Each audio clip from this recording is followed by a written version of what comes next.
महत्वपूर्ण क्वेश्चंस जो आपके एग्ज़ाम के लिए इम्पोर्टेंट हैं उसकी सेकंड सीरीज़ या सेकंड पार्ट लेके आए हैं। चलिए स्टार्ट करते हैं। तो इसमें फर्स्ट जो क्वेश्चन आपको दिया है कि इनमें से कौन सा अधातु है, यानी कौन सी जो है वो अधातु है।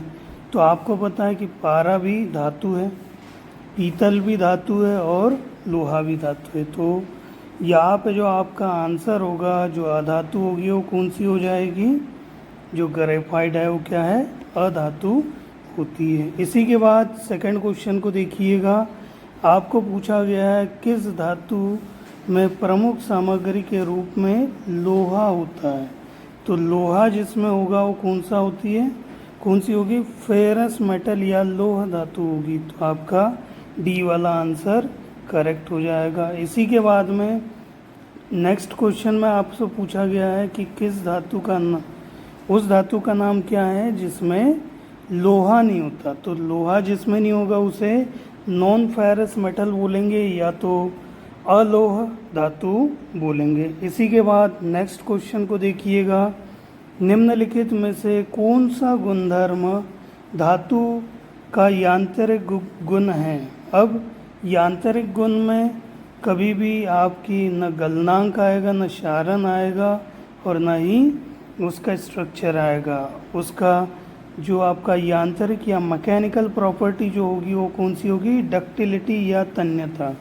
अब तन्यता का जब आप नाम सुनते होगे तो तन्यता के बारे में भी थोड़ा देख लीजिएगा। जैसे यदि किसी भी अगर मेटल को मैं तार के रूप में खींच सकता हूँ, तो इस टाइप के अगर कोई उस धातु की ये प्रॉपर्टी जिससे मैं उसे तार के रूप में खींच लूँ तो ये क्या कहलाएगी? उसकी डक्टिलिटी या तन्यता कहलाएगी। इसी के बाद नेक्स्ट क्वेश्चन देखिएगा। आपको बोला गया है इनमें से भंगुर धातु कौन सी है, यानी कि ब्रिटल मटेरियल। तो देखिएगा स्टील ब्रिटल मटेरियल नहीं है, वही स्टील भी नहीं है और न ही एलॉय स्टील होगा। केवल आपका जो ब्रिटल मटेरियल होगा वो कौन सा हो जाएगा? कास्ट आयरन, यानी जो कच्चा लोहा होता है वही क्या हो जाएगा? आपका ब्रिटल मटेरियल होगा। इसी के बाद नेक्स्ट क्वेश्चन देखिएगा। धातु की कौन सी यांत्रिक गुण एक काटने के उपकरण में लोचदार विरूपण के लिए प्रतिरोध प्रदान करती है। आपको मेनली पूछा गया है कि ऐसी कौन सी मैकेनिकल प्रॉपर्टी होती है कि जब भी अगर कटिंग टूल में यानी कि किसी भी वह कौन सी प्रॉपर्टी मैकेनिकल प्रॉपर्टी होती है कि जब हम काटेंगे उसे तो उसमें क्या होता है? इलास्टिक डिफॉर्मेशन को रेजिस्ट या प्रतिरोध करने का काम करता है। तो उसमें मेलेबिलिटी तो नहीं होगी, न डक्टिलिटी होगी, न उसकी टफनेस होगी, मेनली होगी उसकी हार्डनेस या कठोरता होगी। यही क्या है? कटिंग में अवरोध या रेजिस्ट करने का काम करती है। ये मैकेनिकल प्रॉपर्टी हो जाएगी आपकी। इसी के बाद में नेक्स्ट क्वेश्चन देखिएगा। नेक्स्ट क्वेश्चन में आपको बोला गया है धातु की कौन सा गुण बिना फ्रैक्चर के स्थायी विरूपण के गठन में सक्षम होता है। यानी कि आपसे मेनली पूछा गया है कि जब मटेरियल का डिफॉर्मेशन होता है, तो डिफॉर्मेशन जब होता है तो इसमें अलग अलग स्टेजेस होती है। पहले एक हम स्ट्रेस स्ट्रेन कर्व को समझ लीजिएगा एक बार। इसमें जो ये स्ट्रेस हो गई ये हो गई आपकी स्ट्रेन या स्ट्रेस स्ट्रेन में आप देखिएगा जैसे जैसे आप लोड बढ़ाओगे वैसे वैसे वो डिफॉर्म होना स्टार्ट हो जाएगी। तो यहाँ पे आपका प्रोपोर्शनल लिमिट हो जाएगा, फिर इलास्टिक लिमिट होता है, फिर अपर एल्ड पॉइंट होता है, फिर लोअर एल्ड पॉइंट होता है, फिर अल्टीमेट स्ट्रेस वो हो जाएगा, अल्टीमेट स्ट्रेस पॉइंट हो जाएगा और यहाँ पे फ्रैक्चर हो जाएगा। तो आपसे पूछा गया है कि जब धातु में फ्रैक्चर जब होते रहता है, लेकिन फ्रैक्चर होने ना होने तक जो भी उसमें जो स्ट्रेसेस जो होती है, तो ये इसमें कौन सी प्रॉपर्टी एक्ट करती है? तो ये इसमें हमारी काम करेगी प्लास्टिसिटी। यानी समझिएगा इसमें क्या हो रहा है कि मटेरियल फ्रैक्चर के पहले जिस प्रॉपर्टी के कारण उसमें जो डिफॉर्मेशन होता है, तो ये किससे होगा?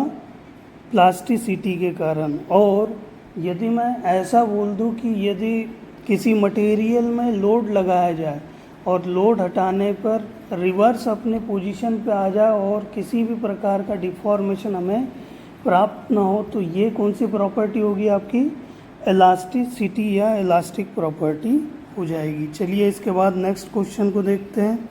नेक्स्ट क्वेश्चन में बोला गया है कि धातु की कौन सा गुण बल लगाने पर विरूपित तथा बल हटाने पर वापस अपने पूर्वावस्था में आने में सक्षम रखता है? यानी कि आपसे जो इलास्टिसिटी की बात बोली गई थी कि अगर किसी धातु पे बल लगा तो इसमें डिफॉर्मेशन हुआ, लेकिन हटाने पे क्या हो गया? पूर्व अवस्था में आ चुका है।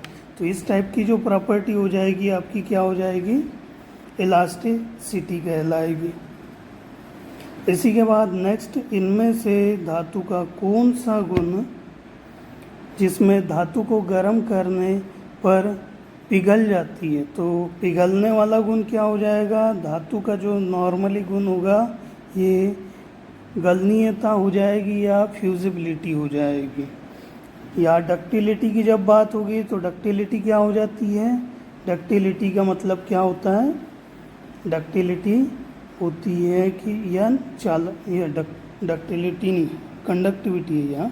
तो कंडक्टिविटी चालकता होती है। चालकता दो टाइप से होगी, एक हीट का कंडक्शन होगा यानी कि चालन हो जाएगा, और दूसरा कौन सा होता है? इलेक्ट्रिसिटी का चालन होता है। अब इसी के अलावा मेलेबिलिटी क्या होता है? मेलेबिलिटी का मतलब समझ लीजिएगा, अगर आपको कभी किसी ने पूछ लिया कि मेलेबल अगर कोई मटेरियल है तो उसका मतलब किसी भी मटेरियल से अगर हम चादरें बना सकते हैं, तो इस टाइप की प्रॉपर्टी आपकी क्या हो जाएगी? मेलेबिलिटी कहलाएगी। इसी के बाद में नेक्स्ट पे आते हैं जिसमें पूछा गया है निम्न में से किस मिश्र धातु का उपयोग विद्युत बल्ब के फिलामेंट में किया जाता है? तो ये कौन सा हो जाएगा आपका? टंगस्टन हो जाएगा। नेक्स्ट क्वेश्चन है, जो पीतल है में कौन सी मिश्र धातु होती है? ये आपसे क्वेश्चन पूछा गया है। तो पीतल के लिए आप दिमाग में रखिएगा, क्या रखेंगे? पीता जी, मतलब क्या हो जाएगा? पी से आ जाएगा पीतल, ता से तांबा और जी से जस्ता। तो क्या हो जाएगा? पीतल जो बनेगा वो कैसे बनेगा? तांबा और जस्ता से। वही अगर ब्रॉन्ज यानी कि ब्रास की अगर पूछा जाए तो क्या हो जाएगा? तांबा और टीन से क्या बनता है? इससे ब्रास बनेगा। ब्रास नहीं, ब्रॉन्ज बनेगा। जो ब्रॉन्ज चलिए ठीक नहीं, कोई जैसे समझिएगा यहाँ पे दोबारा से, जो पीतल जो बनेगा हमें याद रखना है, पिताजी में क्या होगा? पी से पीतल, ता से तांबा और जी से जस्ता। तो पीतल बनेगा या ब्रास जो बनेगा कैसे? तांबा और जस्ता से। वही तांबा और टीन से ब्रॉन्ज बनता है, या जिसे हम कांसा भी बोलते हैं। क्या बोलते हैं? कांसा बोलेंगे। इसी के बाद नेक्स्ट क्वेश्चन पे आते हैं जिसमें बोला गया है कि जो cast iron can't be welded. कौन सा कास्ट आयरन हम वेल्डिंग नहीं कर सकते? तो ये ऐसा कौन सा होता है? वाइट कास्ट आयरन होता है। इसी के बाद नेक्स्ट देखिएगा, आपसे पूछा गया है कि जो फॉर्जिंग जो होती है किस मेटल में नहीं की जा सकती है? तो ये किस में नहीं की जा सकती है? कास्ट आयरन में फॉर्जिंग नहीं होती। इसी के बाद नेक्स्ट आपसे पूछा गया है जो मशीनरी भागों में ढलाई बनाने के लिए किस धातु का प्रयोग व्यापक रूप से किया जाता है। तो ये आपका कौन सा हो जाएगा, ये हो जाएगा आपका ग्रे कास्ट आयरन। इसी के बाद नेक्स्ट आपसे पूछा गया है कि लोह धातु जो है, लोह अयस्क में जो पिग आयरन जो बनता है, बनाने के लिए किस भट्टी का उपयोग करेंगे। तो ये भट्टी हो जाएगी आपकी ब्लास्ट फर्नेस। ठीक, वही आपसे अगर पूछ लिया जाए कि ऐसी कौन सी भट्टी है जिससे हम कास्ट आयरन प्रोड्यूस करेंगे, तो ये हो जाएगी हमारी क्या, क्यूपोला फर्नेस हो जाएगी या क्यूपोला कहलाएगी।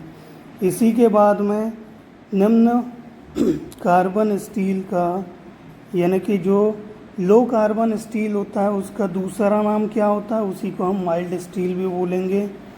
इसी के बाद आपसे पूछा गया है कि मीडियम कार्बन जो स्टील होता है, मीडियम कार्बन स्टील जो होता है उसमें कार्बन परसेंटेज कितना होता है, 2.25% से 0.5% के तक होता है।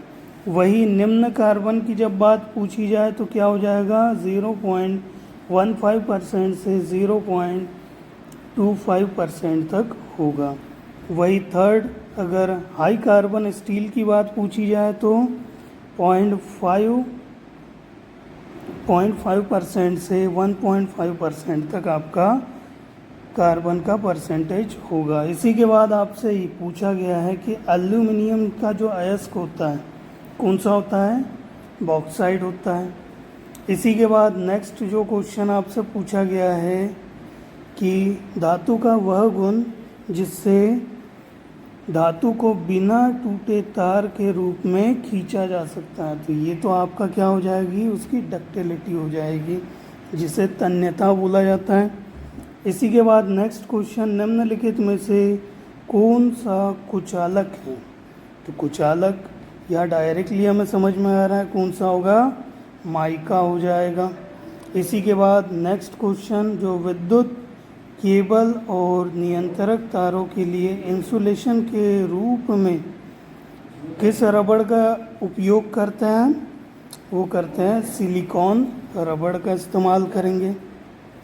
नेक्स्ट क्वेश्चन आपसे पूछा गया है स्थायी चुंबक बनाने के लिए किस मिश्र धातु इस्पात का उपयोग किया जाता है। तो ये किया जाता है कोबाल्ट स्टील का। इसके बाद नेक्स्ट, इनमें से किस कुचालक का उपयोग ओवरहेड लाइनों के लिए किया जाता है। ओवरहेड लाइनों के लिए आपको याद रखना है कि ओवरहेड लाइनों के लिए हम यूज़ करेंगे पोर्सिलेन का हम यूज़ करेंगे। इसी के बाद स्विच बनाने के लिए किस कुचालक सामग्री का उपयोग करते हैं। तो हो जाएगा आपका बेकेलाइट का। इसके बाद प्रतिरोधक का वह गुण जो उच्च वोल्टेज के आने पर टूट जाना चाहिए या पंचर हो जाना चाहिए, ये क्या हो जाता है, डाई इलेक्ट्रिक स्ट्रेंथ कहलाएगी या पराविद्युत शक्ति कहलाएगी। इसी के बाद में नेक्स्ट क्या हो जाएगा, किस मिश्र इस्पात का उपयोग कीमती उपकरण बनाने के लिए किया जाता है। तो इसमें आप लिखोगे इनवर स्टील का यूज़ करेंगे। और इसी के अलावा जब भी आपको रेती बोला जाए या कोल्ड छेने यानी कि फाइल्स जो बनानी है और कोल्ड चीज़ल जो बनाना है, वो किस स्टील का यूज़ करेंगे। तो इसमें हमें पता है कि किसका यूज़ करेंगे, हाई कार्बन स्टील का यूज़ करेंगे।